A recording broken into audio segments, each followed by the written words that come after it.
వక్రతుండ మహాకాయ సూర్యకోటి సమప్రభ నిర్విఘ్నం కురు మే దేవా సర్వకార్యేషు సర్వదా. గురుబ్రహ్మా గురుర్విష్ణుః గురుర్దేవో మహేశ్వరః గురుః సాక్షాత్ పరబ్రహ్మ తస్మై శ్రీ గురవే నమః. చతుర్థ దత్తావతారులైన శ్రీ సద్గురు మాణిక్య ప్రభు మహారాజుల వారి చరితామృతము ప్రతిరోజు పారాయణ ప్రారంభించే ముందు శ్రీ మాణిక్య మానస పూజా స్తోత్రం పారాయణ చేసిన తరువాత ఆ రోజు పారాయణ ప్రారంభించవలెను. శ్రీ మాణిక్య ప్రభు చరితామృతము 13వ రోజు పారాయణం. మైలార్లో భక్తురాలు వెంకమ్మ. మైలార్ ఇది అతి ప్రాచీన పుణ్యక్షేత్రము. ఇక్కడ ఇతర దేవతలు కూడా ఉన్న ఖండేరాయ్ అనగా శంకరుడు ప్రముఖ దైవము. ఇక్కడి భక్తులు దానిని దక్షిణ కాశీ అంటారు. మల్హారి మహత్యంలో ఈ క్షేత్రం యొక్క వర్ణన చేయడం జరిగింది. మణిచూల పర్వతంపై ఉన్న ఈ క్షేత్రం ఆ కాలంలో అత్యంత ప్రముఖమైనది. పూజార్లు కూర్మజాతి వాళ్ళు ఉండేవారు. గ్రామంలోని పూజారి బ్రాహ్మణులు ఉండేవారు. పేష్వాయిలు ఈ దేవునికి 2 గ్రామాలు జాగీరుగా ఇచ్చారు. తరువాత మరాఠీ సర్దార్ చంద్రసేన జాధవ్ పుత్రుడు రామచంద్ర జాధవ్ ప్రాబల్యం వల్ల ఈ దేవస్థానం వైభవోపేతమైంది. ఈ ప్రదేశంలో 18 తీర్థకుండాలు సుందరంగా కట్టబడ్డాయి. దేవాలయం కూడా నైపుణ్యంతో కట్టబడింది. క్షేత్రం పురాతనమైనదవడం వల్ల శిథిలావస్థకు చేరుకుంది. ఊరు పాతదై నిర్జన ప్రదేశమైంది. పెద్ద పెద్ద ఇళ్ళు చూస్తే శ్రీమంతులు నివసించారని తెలుస్తుంది. కానీ శిథిలావస్థకు చేరుకోవటానికి కారణం మలేరియాతో జనం అందరూ మరణించి ఆ దశకు చేరుకుందని చెబుతారు. ప్రభువు ఈ ప్రదేశానికి వచ్చినప్పుడు పూర్తి వైభవంతో ఉండేది. బ్రాహ్మణులు, వ్యాపారులు, షావుకారులు సంపన్న స్థితిలో ఉండేవారు. అన్న వస్త్రాలకు ఎవరికీ లోటు ఉండేది కాదు. ప్రభు తన మండలిని తీసుకుని ఊరు బయట ఉన్న దేవాలయంలో దిగారు. అప్పుడు మాతృశ్రీ భయమ్మ, తాత్యాసాహెబ్, చిమన్యా బ్రహ్మచారి, నారాయణ దీక్షిత్ వెంట ఉన్నారు. ప్రభు వచ్చిన విషయం తెలియగానే వేల మంది ప్రభు దర్శనానికి రాసాగారు. ప్రతి సంవత్సరం మార్గశిర శుద్ధ షష్ఠికి జాతర జరుగుతుంది. ఆ సమయంలో ప్రభువు కోసం జాతరలో 4 దిక్కుల నుండి వచ్చిన జనంతో ఆ ప్రదేశం నిండిపోయింది. ప్రభువు ఖండేరాయుని పూజ చేసి వస్త్రాలతో అలంకరించారు. ప్రభువు ఖండేరాయునిపై భజన, ఆరతి ఈ ప్రదేశంలోనే రచించారు. తరువాత అది ఆదివారం భజనగా ప్రసిద్ధమైంది. ప్రభు ఇక్కడికి వచ్చిన తరువాత నిత్యశ్రీ నిత్యమంగళం అయ్యి ఆనందభరితమైంది. నిత్యం వేల మంది దర్శనానికి రాసాగారు. 4 దిక్కుల జయ జయధ్వానాలు మిన్నంట సాగాయి. భోజన పంక్తులు జరగసాగాయి. ప్రభు మెడలో పూలహారాలు, ఖర్జూర పండ్లు, పూలు, పేడ, బర్ఫీ మొదలైనవి సంచుల కొద్దీ జమ అవ్వసాగాయి. లెక్కలేనంత ద్రవ్యము జమ అయ్యేది. దాంతోపాటు ఏ రోజుది ఆ రోజే ఖర్చయ్యేది. ప్రభువు వద్ద తమ కోరికలు తీర్చాలని మొక్కుకొనేవారు. అలాగే కోరికలు తీరిన వారు మొక్కులు తీర్చుకునేవారు. నాట్యం, పురాణాలు, కీర్తనలు, భజనలు రోజూ జరిగేవి. పరివారంతో ఉన్న ఆ ప్రదేశం అంగరంగ భరితమైంది. ఖండోబా జాతర ముగిసింది. కానీ ప్రభువు దర్శనార్థం వచ్చిన జనం ఇంకా ఉండిపోయారు. నిత్యశ్రీ నిత్యమంగళంగా ఉన్న ప్రభు సహవాసాన్ని విడిచి ఎవరికీ వెళ్ళాలనిపించేది కాదు. అతి కష్టంతో వెళ్ళేవారు వెళ్ళినా ప్రభువు వద్ద ప్రసాదం తీసుకుని వెళ్ళేవారు. ఎంతోమంది నిరీక్షించి ప్రసాదం తీసుకుని వెళ్ళేవారు. మైలార్ యాత్ర ముగిసిన తరువాత ప్రభువు వద్దకు వచ్చేవారు కూడా తక్కువయ్యారు. ఒకరోజు ప్రభువు చేతి నుండి ప్రసాదం తీసుకునే వారిలో ఒక కోమటి స్త్రీ ప్రభు దర్శనార్థం వచ్చింది. ఆమె యుక్త వయసురాలైన వితంతువు. శరీరం నలుపైనా కూడా ఆమె ఆభరణాలతో అలంకృతురాలై ఉండెను. అందరితో పాటు ప్రసాదం తీసుకోకుండా ఒక ప్రక్కగా నిలుచొని ఉండిపోయింది. వేల మంది ప్రసాదం తీసుకున్నా తను మాత్రం ప్రసాదం కోసం ఆలోచించలేదు. ఒక ప్రక్కగా కూర్చొని ప్రభువు తేజోస్వరూపాన్ని చూస్తూ ఉండిపోయింది. ఆమె ప్రభు స్వరూపాన్ని చూస్తూ ఎంతగా లీనమయ్యిందంటే ఆమెకు బాహ్యదేహంపై కొంచెం కూడా స్పృహ లేకుండా పోయింది. తను ఎవరో, ఎక్కడి నుండి వచ్చానో, ఏమి చేయాలో వీటన్నిటినీ మరచి కూర్చున్న చోటే ప్రభు స్వరూపంలో లీనమయ్యింది. మొదట ఆమె వైపు ఎవరి దృష్టి మళ్ళలేదు. చివరికి జనం తగ్గిన తరువాత ప్రభు శిష్యులలో ఒకరు ఆమె ప్రసాదం ఎందుకు తీసుకోవట్లేదని అనుకొని ముందుకు రమ్మని పిలిచారు. శిష్యుడు పిలవడంతో స్పృహలోకి వచ్చి ప్రభువు ముందు సాష్టాంగ నమస్కారం చేసి ప్రసాదం కోసం చెయ్యి చాచగానే ప్రభువు 2 ఖర్జూర పళ్ళు, కొన్ని పేలాలు ఆమె చేతిలో పెట్టాడు. ప్రసాదం తీసుకుని బయటకు వచ్చింది. ఎక్కడికి వెళ్ళాలో ఆమెకు తోచలేదు. ప్రపంచమంతా శూన్యంగా అనిపించింది. బయటకు వచ్చిన తరువాత కాళ్ళు ఎక్కడికి తీసుకెళ్తే అక్కడికి వెళ్ళింది. కానీ ఆమె అంతఃకరణ ప్రభువుతో ఏకమవడం వల్ల ప్రభువు మూర్తి అన్ని వైపులా కనిపించసాగింది. ఆమె ప్రభుమయమైంది. తన స్థితి ఆమెకు తెలియడం లేదు. 2 రోజులు తిరిగి మళ్ళీ ప్రభు దర్శనానికి వచ్చింది. ఒకసారి ప్రసాదం తీసుకున్నా తిరిగి ఎందుకు వచ్చిందని కొందరికి ఆశ్చర్యం కలిగింది. మళ్ళీ ప్రభువు ప్రసాదం ఇవ్వగానే ఇప్పటికీ అక్కడి నుండి వెళ్ళినా ఆమె మనసు ఇక్కడికే రావాలనిపించసాగింది. ఇలాంటి మానసిక స్థితిలో ఏం చేయాలో, ఎక్కడికి వెళ్ళాలో, అంతఃకరణలో బాధ ఎలా శాంతిస్తుందో తెలియలేదు. దిశానిర్దేశం తెలియక ఇక్కడ అక్కడ తిరిగి మళ్ళీ ప్రభు ముందుకు వచ్చి నిలబడింది. ఓ అమ్మా, ఇలా మళ్ళీ మళ్ళీ ఎందుకు వస్తున్నావు? నీకు ప్రసాదం దొరికినా నీ ఊరికి ఎందుకు వెళ్ళడం లేదు అని ప్రభువు అడిగారు. మహారాజ్, నా ఊరేదో నాకు తెలియదు. మీరు తప్ప ఈ ప్రపంచమంతా నాకు శూన్యంగా కనిపిస్తుంది.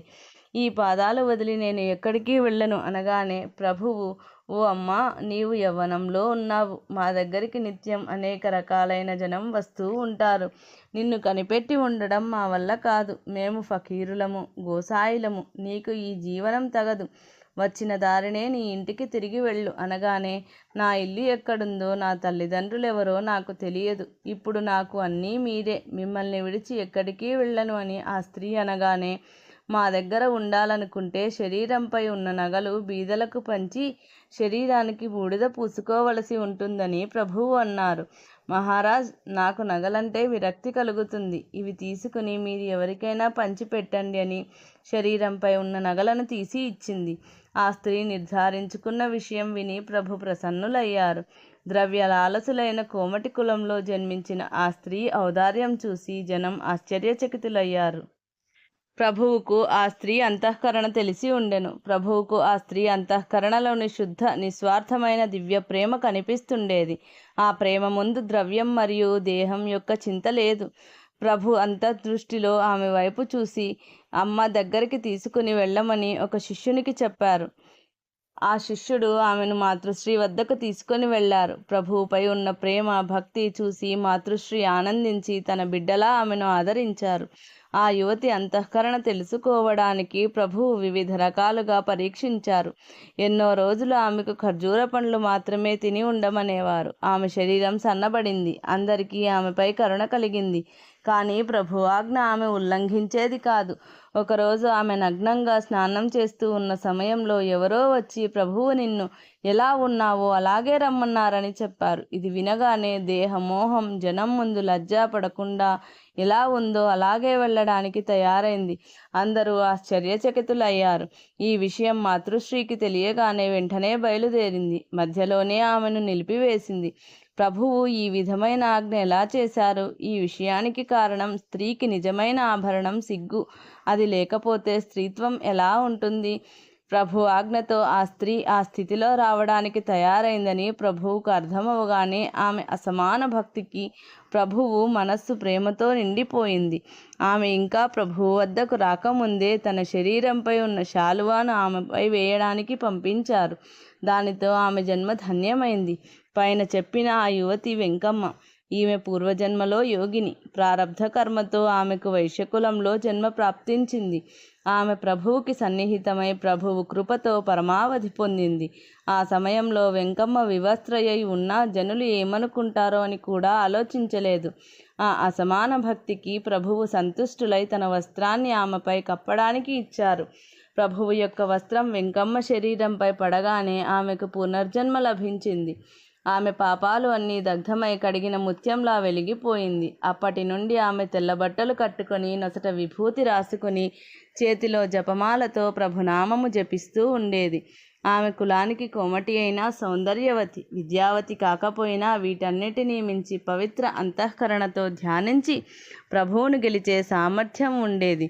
కోమటి వారు ధర్మశాస్త్రబద్ధంగా అన్ని విధి విధానాలను పాటిస్తారు. నిజాముల కాలంలో కోమటి వాళ్ళు వ్యాపారులై శ్రీమంతులుగా ఉండేవారు. వెంకమ్మ తండ్రి ధన కనక సంపన్నుడైన వ్యాపారి అయి భావిక భక్తుడై ఉండేవారు. వెంకమ్మ పెళ్లి ఆ కాలానికి తగినట్లు చిన్న వయసులోనే జరిగింది. కానీ దురదృష్టవశాత్తు ఆమె భర్త పెళ్లి అయిన కొద్ది రోజుల్లోనే మరణించడం వల్ల ఆమెకు వైధవ్యం ప్రాప్తించింది. విధవ అవడం వల్ల సమయమంతా దైవ చింతనలోనే కాలం గడిపేది. తల్లిదండ్రుల సహాయం కూడా ఆమెకు లభించింది. వ్యాపారం చేసి ధనం సంపాదించే ఆ కుటుంబం ఈశ్వర భక్తులయ్యారు. ఈశ్వర కృప ప్రాప్తించాలని ఆ కుటుంబం అహోరాత్రులు భజన చేస్తూ గడిపేవారు. దైవ సాన్నిధ్యంలో గడిపే ఆ కుటుంబాన్ని దోచుకోవాలని ఒక కపట సన్యాసి గురువుగా పరిచయం చేసుకుని పూర్తి కుటుంబాన్ని స్వదేహంతో కైలాసానికి వెళ్ళే అద్భుత విద్య తన వద్ద ఉందని వెంకమ్మ తండ్రికి చెప్పాడు. అన్ని అధిభౌతికాలను వదిలి దేహంతో పాటు స్వర్గం ప్రాప్తిస్తుందని వెంకమ్మ తండ్రి ఆ సన్యాసి వెంటపడ్డాడు. ఆ సన్యాసి మహాచతురుడు. కొత్త కొత్త యుక్తులతో వాళ్ల ధనాన్ని అపహరించడం ప్రారంభించాడు. చివరికి ఒకేసారి పూర్తి కుటుంబాన్ని స్వర్గానికి పంపిస్తానని ఒకరోజు నిశ్చయించి అనుష్ఠానం చేయించాడు. అనుష్ఠానం ముగియగానే మైలారు దగ్గర ఉన్న రుద్రకుండంలో వెంకమ్మతో సహా పూర్తి కుటుంబాన్ని ఆ నీళ్లలో దూకమని ఆజ్ఞాపించాడు. గురు ఆజ్ఞతో ఆ కుటుంబమంతా అందులో దూకారు. ఈత ఎవరికీ రాకపోవడం వల్ల అందరూ చనిపోయారు. వెంకమ్మ కూడా అందరితో పాటు దూకగానే నీళ్లలో పైకి లోపలికి 2 సార్లు మునిగి తేలగానే మూడోసారి ఎవరో చేయి పట్టుకొని పైకి లాగారు. ఆ సమయంలో ఆమె స్పృహలో లేదు. కొంచెం కళ్ళు విప్పి చూడగానే పైకి తెచ్చిన ఆ పురుషుని యొక్క స్వరూపం మనసులో ఉండిపోయింది. అందరినీ స్వర్గానికి పంపించి ఆ కపట సన్యాసి పలాయనం చిత్తగించాడు. వెంకమ్మకు స్పృహలోనికి తేవడానికి అక్కడ ఉన్న వాళ్ళు ప్రయత్నించారు. ఆ సన్యాసి చేసిన పనికి అందరికీ బాధ కలిగింది. కానీ ఇతర కుటుంబ సభ్యులను మాత్రం ఎవరూ రక్షించలేకపోయారు. ఇతర ఉపచారములు అయిన తరువాత వెంకమ్మ పూర్తి స్పృహలోనికి వచ్చింది. ఆమె ధ్యానమంతా తనను బయటకు తీసిన పురుషునిపై ఉండటం వల్ల తల్లిదండ్రుల వియోగం ఆమెకు గుర్తు రాలేదు. ఆ జలాశయంలో ఆమెకు పునర్జన్మ లభించింది. తన స్వంత వాళ్ళు ఎవరూ లేకుండా పోయారు. ఎలాంటి ఆశ ఆమెకు మిగలలేదు. తల్లిదండ్రులు దేహంతో స్వర్గవాసులయ్యారు. ఇక ఏ ఆలోచన గమ్యం లేకుండా తిరుగుతుంటే ప్రభువు దర్శనం కాగానే రుద్రకుండంలో నుండి బయటకు తీసిన పురుషుడు ఇతనే అని అనిపించగానే ప్రభు స్వరూపంపై మనస్సు నిలిచింది. ఆ తరువాత వెంకమ్మ ప్రభువుతో ఎలా మమేకమైందో పైన మనకు తెలిసింది. కొంతమంది చరిత్రకారులు ఈ విషయాన్ని ఇంకో విధంగా రాశారు. వెంకమ్మ తల్లిదండ్రులు ప్రభువు మైలారుకు వచ్చిన విషయం తెలిసి ప్రభు దర్శనం చేసుకోవాలని కుటుంబంతో ఎడ్లబండిలో బయలుదేరారు. మైలారు కొద్ది కోసుల దూరంలో ఉండగా గాలివాన మొదలై ఒక నది వద్ద వాళ్ళ ఎడ్లబండి కూడా కొట్టుకుపోతుండగా ఒక బ్రహ్మచారి తన చేత్తో ఆమెను పైకి తెచ్చి భూమిపై వేసి మాయమయ్యారు. ఇలా జరిగింది చూసి వెంకమ్మ స్పృహ కోల్పోయి కొద్ది రోజుల తర్వాత మైలారుకు వచ్చి ప్రభు దర్శనము చేసుకుంది. తరువాత కథ పైన వివరించడం జరిగింది. 2 కథల వల్ల కూడా వెంకమ్మను మాణిక్ ప్రభు సంకట పరిస్థితి నుండి రక్షించారని తెలుస్తుంది. ఇలాంటి భయంకర పరిస్థితుల నుండి రక్షించిన పురుషుడు అదృశ్యమయ్యారు. కానీ ఆ అద్భుత పురుషుని కరస్పర్శ తగిలినప్పటి నుండి ఆమె పిచ్చిదైంది. ఆమెకు తనను నీటి నుండి బయటకు తెచ్చిన వారు ఈ ప్రపంచ జగద్రక్షకులు, ఈ మాయా ప్రపంచాన్ని ఉద్ధరించడానికి సమర్థులని ఆమెకు నమ్మకం కలిగింది. వారెవరో తెలుసుకోవాలని వెతుక్కుంటూ తిరగసాగింది. వెంకమ్మకు ఐహిక ఆప్తులు లేనందువల్ల పారమార్థిక ఆప్తుల కోసం వెతకటానికి నిర్ణయించుకుంది. లేగదూడ ఆవు నుంచి తప్పిపోతే ఎలా తిరుగుతుందో ఆ విధంగా ఆత్మబంధువును వెతికే పనిలో తిరగసాగింది. అంతఃకరణకు అయిన దాహం సద్గురువును కలిస్తేనే ఉపశమిస్తుంది. అందుకు అన్ని ఇంద్రియాలు ఉన్నా బయటి జ్ఞానం లేక తిరగసాగింది. ఆమె భాగ్యోదయం అయ్యే సమయం రావడం వల్ల ప్రభు దర్శనం కలిగింది. అప్పుడు ఆమెకు తల్లి, తండ్రి, బంధువులు ఒకేసారి దొరికినట్లయింది. ఆ సమయంలో ఆమె ఆనందం వర్ణించడం ఎవరి వల్ల కాదు. మైలార్లో ప్రభు చాలా రోజులు ఉన్నారు. ఇక్కడ ప్రభు గాదీ స్థాపన జరిగినప్పుడు పెద్ద ఉత్సవము జరిగింది. దేవాలయం దగ్గర ఆవరణలో ఒక చెట్టు క్రింద కూర్చున్నప్పుడు చేతిలో పట్టుకున్న ఒక కట్టెతో భూమిలో కెలకగానే నీళ్లు పడ్డాయి. అదే గంగ అని శిష్యులంతా అక్కడ తవ్వి కుండము చేశారు. దానికి మాణిక్ కుండము అని పేరు పెట్టారు. ఆ కుండానికి ఇప్పటికి చాలా మహత్యం ఉంది. దుబుల్గుండికి చెందిన కులకర్ణి రామాజీ పంత్ అనేవారు ఉండేవారు. వారికి ప్రభు దర్శనము మైలార్లోనే జరిగింది. రామన్న పంత్ బ్రహ్మచారియే. ప్రభు దర్శనము తర్వాత ప్రభువుపై భక్తి పెరిగింది. అది చివరి వరకు అలాగే ఉంది. తన దగ్గర ఉండాలని ప్రభువు కోరినా కొన్ని పరిస్థితుల వల్ల ఉండలేకపోయారు. కానీ ఆయన తండ్రి సోదరి అయిన సుందరమ్మ మాత్రం ప్రభు సన్నిధిలోనే ఉండేది. ఆమె విధవగా ఉండి అంతఃకరణ శుద్ధ భక్తితో పునీతమవడం వల్ల ప్రభు తమ దగ్గర ఉండటానికి అనుమతి ఇచ్చారు. తరువాత ప్రభు ఆమెను అనుగ్రహించి ఆమెకు దివ్య దృష్టి ప్రసాదించారు. ఇలా ఎందరినో ప్రభువు అనుగ్రహించారు. ప్రభువు నివాసం వల్ల మైలార్ క్షేత్ర మహత్యంలో ముఖ్య భాగమైనందున సకల గ్రామ ప్రజలు హర్షోల్లాసులయ్యారు. ప్రభు యొక్క సహవాసం చిరకాలం ఉండాలని వారు అపేక్షించేవారు. ఇది సాధ్యం కాదు. కారణం మణిచూల పర్వతంపై ఉన్న తీర్థాలు, క్షేత్రాలు, గుహలు, తపస్సుకు అనువైన స్థానాలు, అరణ్యాలు తిరగటం ప్రభు సంకల్పంగా ఉండేది. ఆర్య రాష్ట్రంలోని ప్రముఖ తీర్థాలు, క్షేత్రాలు యాత్ర చేయటం మనో ఇచ్ఛగా ఉండేది. అలా తిరిగినా ఒకే ప్రదేశంలో ఎక్కువ రోజులు గడపడం జరిగేది కాదు. భవిష్యత్ దృష్టితో మైలార్ నుండి బయలుదేరాలని ప్రభు సంకల్పించారు. మాతృశ్రీ భయాదేవి మరియు నృసింహ తాత్యాలను కళ్యాణ్కి పంపించి కొంతమంది ప్రముఖ శిష్యులను వెంట తీసుకొని మిగతా వాళ్లను వాళ్ళ స్వస్థలాలకు వెళ్ళాలని ఆజ్ఞాపించారు. ఎలాంటి ఘోర అరణ్యంలో నివసించాల్సి వచ్చినా, ఎలాంటి ఆపద వచ్చినా ప్రభు చరణాలు విడువరాదని నిశ్చయించుకున్న వెంకమ్మను వెంట తీసుకువెళ్లాలని నిశ్చయించుకున్నారు. మైలార్ విడిచి వెళ్తున్న ప్రభువును చూసి మైలార్ గ్రామస్తులు ఖిన్నులయ్యారు. కానీ ప్రభు తన ప్రేమపూర్వక మాటలతో అందరికీ ప్రసాదం ఇచ్చి సమాధానపరిచారు. ఇది శ్రీ మాణిక్ ప్రభు చరితామృతము 13వ రోజు పారాయణం సంపూర్ణం. మంగళాచరణము. శ్రీ మాణిక్య బిరుదావళి. శ్రీ భక్త కార్యకల్పద్రుమ గురు సార్వభౌమ శ్రీమద్రాజాదిరాజ యోగి మహారాజ త్రిభువనానంద అద్వైత అభేద నిరంజన నిర్గుణ నిరాలంబ పరిపూర్ణ సదోదిత సకలమత స్థాపిత శ్రీ సద్గురు మాణిక్య ప్రభు మహారాజ్ కీ జై.